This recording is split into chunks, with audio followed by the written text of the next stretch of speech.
சகோதரர் பக்சிங் அவர்களின் ஊழியத்திலிருந்து விடாய் துணிக்கேற்ற வார்த்தைகள். நவம்பர் மாதம் 21ஆம் தேதி. நீங்கள் உறுதிப்பட்டவர்களாயும் அசையாதவர்களாயும் கர்த்தருடைய கிரியையிலே எப்பொழுதும் பெருகிறவர்களாயும் இருப்பீர்களாக. 1 கொரிந்தியர் புஸ்தகம் 15வது அதிகாரம் 58வது வசனம். அவர் உயிர்த்தெழுந்து 8 நாளைக்கு பிறகு கர்த்தராகிய இயேசு கிறிஸ்து தோமாவுக்கு தரிசனமானார்.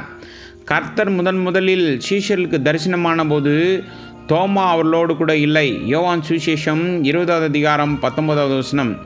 அவர்கள் அவனை கண்டவுடனே மற்ற சீஷர்கள் கர்த்தரை கண்டோம் என்று அவனுடனே சொன்னார்கள். அதற்கு அவன், அவருடைய கைகளில் ஆணிகள் உண்டான காயத்தை நான் கண்டு அந்த காயத்தில் என் விரலை இட்டு என் கையை அவருடைய விழாவிலே போட்டால் ஒழிய விசுவாசிக்க மாட்டேன் என்றான்.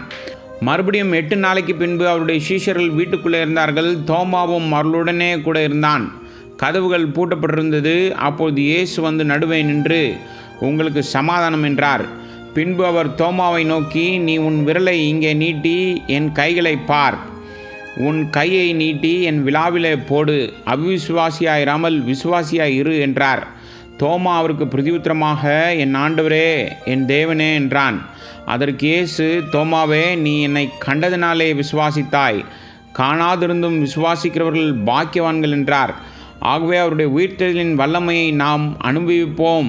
எப்பொழுதென்றால், அவருடைய வார்த்தையை நாம் எளிய விதத்தில் குழந்தை போன்ற நம்பிக்கையோடு விசுவாசிக்க வேண்டும்.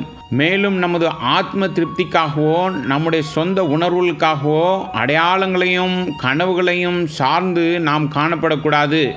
இந்த நாளில் ஏராளமான விசுவாசிகள் தங்களுடைய ஆவிக்குரிய வளர்ச்சிக்கும் வல்லமையை பெறுவதற்கும் அற்புத அடையாளங்களை சார்ந்திருக்கிறார்கள். இதன் விளைவாக அவர்கள் ஆவிக்குரிய ரீதியில் மலடாகவே இருக்கிறார்கள். அவருடைய வாக்குத்தத்தங்களை சொல்வதிலும் அவருடைய வார்த்தையை படிப்பதிலும் ஒவ்வொரு காரியத்திலும் கேள்வியின்றி அவருக்கு கீழ்ப்படிவதிலும் நாம் எளிமையான விசுவாசத்தை கடைபிடிக்கும் போது அவருடைய வல்லமையை அனுபவிக்கும் பாக்கியத்தை நாம் பெறுவோம். பிறகு நம்முடைய ஆண்டவர் பெத்தானியாவில் தம் சீஷர்களுக்கு தரிசனமானார். லூக்கா சுவிசேஷம் 24வது அதிகாரம் 50வது வசனம். உலகமெங்கும் சென்று நற்செய்தியை பிரசங்கிக்கும்படி அவர்களுக்கு கட்டளையிட்டார். அவர்களை ஆசீர்வதிக்கையில் அவர்களை விட்டு பிரிந்து பரலோகத்துக்கு எடுத்துக்கொள்ளப்பட்டார். கலிலேயராகிய மனுஷரே, நீங்கள் ஏன் வானத்தை அண்ணாந்து பார்த்து நிற்கிறீர்கள்? உங்களிடத்தில் நின்று வானத்துக்கு எடுத்துக்கொள்ளப்பட்ட இந்த இயேசுவானவர் எப்படி உங்கள் கண்களுக்கு முன்பாக வானத்துக்கு எழுந்தருளி போனாரோ அப்படியே மறுபடியும் வருவார் என்றார்கள். அப்போஸ்தலர் நடபடிகள் புஸ்தகம் 1வது அதிகாரம் 9லிருந்து 11வது வசனம் வரை. இவ்வாறு அவர்கள் அவருடைய பரமேறுதலின் சாட்சிகளாக மாற்றப்பட்டார்கள் மற்றும் அவருடைய 2வது மகிமையான வருகையின் வாக்குத்தத்தம் அவர்களுக்கு கொடுக்கப்பட்டது. யோவான் சுவிசேஷம் 14வது அதிகாரம் 3வது வசனத்தின்படி அவர் தமக்கு சொந்தமானவர்களை ஏற்றுக்கொள்ள திரும்ப வருவார். தேவனுடைய திட்டத்தின்படி சுற்றியுள்ள ஜனங்களுக்கு நற்செய்தியை பிரசங்கிப்பதன் மூலமும் உயிர்த்தெழுதலின் வல்லமையை நாளுக்கு நாள் நாம் அனுபவிக்க முடியும்.